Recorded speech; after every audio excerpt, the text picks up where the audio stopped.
അതെ. എന്താ ഇത്ര അത്യാവശ്യം? ഞാൻ ഇന്ന് അവിടെ ചെല്ലൂന്ന് പറഞ്ഞിട്ടുണ്ട്. എനിക്കുള്ള ബർത്ത്ഡേ ഗിഫ്റ്റുമായിട്ട് അദ്ദേഹം അവിടെ കാത്തിരിക്കും. ആ ഗിഫ്റ്റ് നീ വാങ്ങണ്ട. വാങ്ങും. 100 പ്രോഗ്രാംസ് ക്യാൻസൽ ചെയ്തിട്ടാണ് അങ്കിൾ അവിടെ എന്നെയും വെയിറ്റ് ചെയ്തിരിക്കുന്നത്. അവിടെ ചെന്ന് ഗിഫ്റ്റ് വാങ്ങി ഞാൻ അപ്പൊ തന്നെ ഇങ്ങ് തിരിച്ചു പോരാം. വേണമെങ്കിൽ അമ്മയും കൂടി ഒപ്പം പോന്നുള്ളൂ. ചെല്ലാതിരിക്കാൻ പറ്റില്ല. ഞാൻ പറഞ്ഞിട്ടുള്ളതാ. ശിപ്പാ, നില്ലവിടെ.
അരുതാത്ത എന്തെങ്കിലും സംഭവിച്ചു കഴിഞ്ഞോ എന്നുപോലും എനിക്ക് പേടിയാണ് പാർവതി.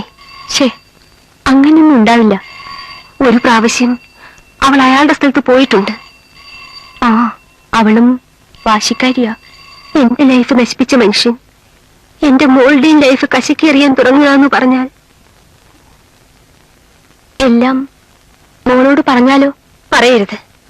പറഞ്ഞാൽ അതവളുടെ ജീവിതം തകർക്കും.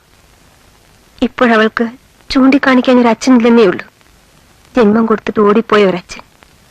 അവൾ ആ വിശ്വാസവുമായി പൊരുത്തപ്പെട്ട് കഴിഞ്ഞിട്ടുണ്ട്. അതങ്ങനെ നിന്നോട്ടെ.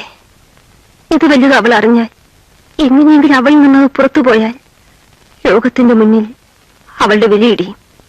പിന്നെ ആളുകൾ അവളെ കാണുന്നത് ഏതോ ഒരു സിനിമാക്കാരന് ഏതോ ഒരു കീപ്പിലുണ്ടായ കുട്ടി എന്ന നിലയ്ക്കായിരിക്കും.